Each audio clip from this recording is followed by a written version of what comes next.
उस प्रदूषित पानी को रन ऑफ कच्छ में छोड़ दिया जाए, तो इसका परमानेंट इलाज हो जाएगा। बहुत बहुत धन्यवाद। श्री हमीर सिंह भायल।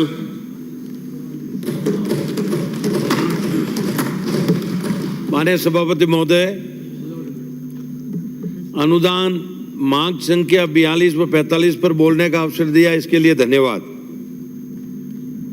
आज के समय में देश प्रदेश सभी ग्लोबल वार्मिंग के घेरे में आए हुए हैं। मानव जीवन क्या पशु पक्षी खतरे में। पुरखों ने वर्षों पूर्व गांवों की बसावट को लेकर एक वैज्ञानिक सोच के साथ कार्य किया था, जिसमें ओरण, गोचर, चिवाईचक, भूमि, तालाब, आगोर, लाटा, कई प्रकार की भूमियों को गांव के पास छोड़ रखा था, जिसमें हजारों पेड़ पौधे, सैकड़ों पशु पक्षी को पर्यावरण की सुरक्षा के प्रहरी थे। आज के समय में वो समाप्ति की ओर और मारवाड़ में तो पेड़ों की सुरक्षा को लेकर खेजरली गांव में अमृता देवी ने अपना बलिदान भी दिया था। पेड़ पौधों की कमी के कारण पर्यावरण सुरक्षा को खतरा होने लगा है, जिसका इस वर्ष का हीट वेव उदाहरण सामान्य तापमान 50 डिग्री से अधिक होना आने वाले कल के लिए ठीक नहीं है। दूसरी ओर कल कारखानों जो प्रदूषित धुआं, प्रदूषित पानी से जल जीवन को प्रभावित करने के साथ में नदी, नाला, खेत खलियान को दूषित करने से उनमें उत्पन्न होने वाले अन्न को भी दूषित कर दिया है। माननीय सभापति महोदय, अधिकतम पेस्टिसाइड, रासायनिक उर्वरकों के उपयोग से ऑर्गेनिक खाने वाले, पीने वाले पानी वस्तुओं मिलना अब संभव नहीं है, जिसका परिणाम अपने प्रदेश में कैंसर नाम की ट्रेन भी चलती है। सरकार हर वर्ष लाखों पेड़ पौधे लगाकर कोशिश करती है, पर आंकड़ा जरूर बढ़ता है। धरातल पर पर्यावरण सुरक्षा को लेकर कोई चिंतित नहीं है। वर्तमान की आवश्यकता को देखते हुए पेड़ों की गिनती के साथ जातिवार पेड़ भी जानकारी भी होनी चाहिए। किस पेड़ से पर्यावरण को कितना नुकसान होता है।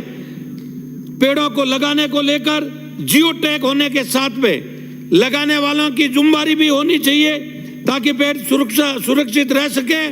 प्रदेश में खेजड़ी वृक्ष को ग्रंथों में भी क्लब वृक्ष की संख्या दे रखी है, लेकिन बड़े खेद के साथ में कहना पड़ रहा है कि सुरक्षा की बात ही नहीं, अनाधुंध कटाई हो रही है, जिसको नहीं रोका गया तो भविष्य में डायनासोर जैसे जानवर की भांति ये पेड़ पर्यावरण से गायब हो जाएगा।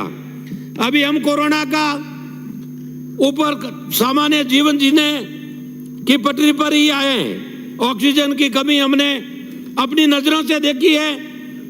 यहाँ पेड़ हमको जीवन दान दे सकते हैं। ग्लोबल वार्मिंग की एकमात्र कारण पर्यावरण असंतुलन तक की ऋतु परिवर्तन होने लगा है। बेमौसम बरसात, तूफान, सर्दी, सब कुछ बदलने के कगार पर है। हम जो अभी ध्यान नहीं दिया गया, तो आने वाले समय में प्रकार से पेड़ कटाई, इसकी सुरक्षा नहीं हुई तो बिना आधार के दिन दूर नहीं, मानव जीव को ऑक्सीजन का सिलेंडर लेके घूमना पड़ेगा। ये स्थिति बन रही है।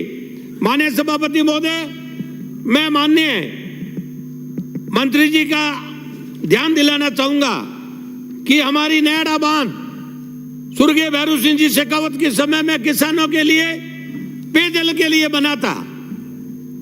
आदरणीय भाटी साहब ठीक ही कह रहे थे, कपड़ा उद्योग, हर उद्योग रहना चाहिए, राजस्थान में रोजगार मिलना चाहिए, पर ये 3 उद्योग पाली, जोधपुर और बालोतरा कपड़ा का उद्योग है। नैड़ा बांध अभी यार्ड बन गया है पॉल्यूशन पानी का। मैंने 2013 से 18 में भी इसके लिए विधानसभा में बात उठाकर कमेटी बनी थी। उस कमेटी के मार्फत 245 फैक्ट्रियां बंद हुई थी। उसके बाद में आज भी हमारी मारवाड़ की मरुगंगा लूनी नदी, उसके अंदर प्रदूषण पानी इंतजार होता है। बारिश आते ही आज की तारीख में लूणी क्षेत्र को लेकर, पूरा बालोतरा क्षेत्र, सिवाना को लेकर नदी के अंदर से कुआं से लाल, पीला, काला ऐसा पानी निकलता है, पशु पक्षी भी पी नहीं सकते। ये हालत हमारी हो गई है। तो इसको सुधारने के लिए माननीय सभापति महोदय, मैं मंत्री जी को निवेदन करूंगा, इकाइयां चलनी चाहिए, पर इनको सही तरीके से ट्रीटमेंट करके इस पानी को नहीं निकाला गया तो किसान, पशु पक्षी से लगाकर ये हालत हो गई है। जोधपुर से भांडू होके पानी निकलता है अब कल्याणपुर तक, करीब 80 किलोमीटर तालाबों की तरह खेत भरे हुए पड़े हैं। पशु पक्षी और जानवर भी अंदर होके निकल नहीं सकता। अगर जानवर अंदर होके निकल जाए तो उसका चमड़ा उतर जाता है। ये स्थिति बनी हुई है। तो मेरा सभापति महोदय, इसको कैसे रोका जाए?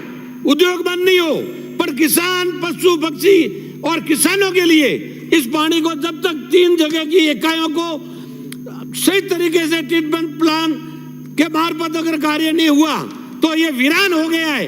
और कच्छ तक, समुद्र तक भी ये जो जहां नदी जा रही है वहां तक हालत ये बुरी हो गई है। तो इसको रोकने के लिए ठोस उपाय उठाएं, ट्रीटमेंट प्लान सही ढंग से लगे। अब माननीय सभापति महोदय, कुछ मेरे एरिया की मांग है, वो मैं निवेदन करूंगा।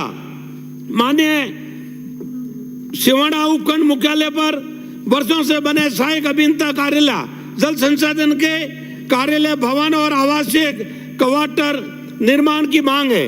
मैं आपके मार्फत मंत्री जी को निवेदन करूंगा, मेली बांध का जीर्णोद्धार की और मांग ऊंचाई सफाई कर रख रखाव अतिक्रमण मुक्त करवाने के लिए बाढ़ बचाव कार्य में लूणी तट नदी से कोटड़ी से जटंतरी, मठघंटिया, लाड़िया, मदल, समदड़ी पिचिंग बनाकर इसको भी ठीक करने की आवश्यकता है। पीपलून, सिनेर, मदल, धीरा, बाकलडा बेल्ट में रमणिया, मुबारी, कुंडल, धारणा, इंद्राना, गोइना, डंडाली, यहाँ भी एनिकट, छोटे मोटे एनिकट अगर बन जाते हैं। पूर्व सरकार में सैंक्शन जो हुए थे 5 साल में, बिरादे मान्य, मैं किसी की बुराई नहीं करूंगा, पर मेरा एक बांध स्वीकृत हुआ तेलवाड़ा का 7 करोड़ का, वो भी टेंडर हुआ कैंसिल कर दिया था। सिवाना क्षेत्र के एनिकट की और माई बांध को नई डीपीआर बनाकर पश्चिमी राजस्थान रेतीले भाग में जमीन हमारे खूब है, जमीन की कमी नहीं है, पर वो माई बांध का पानी जवाई नदी होकर अगर पानी नहीं आवे तो जब तक किसानों के लिए एक समय ऐसा था, बाड़मेर, जैसलमेर का सिवाना कश्मीर था। आज की तारीख में पीने के लिए माने जलदाय मंत्री विराजे बार दिन में 4 बार निवेदन करते हैं, पीने के लिए पानी नहीं है। ये स्थिति बन गई है। तो इसको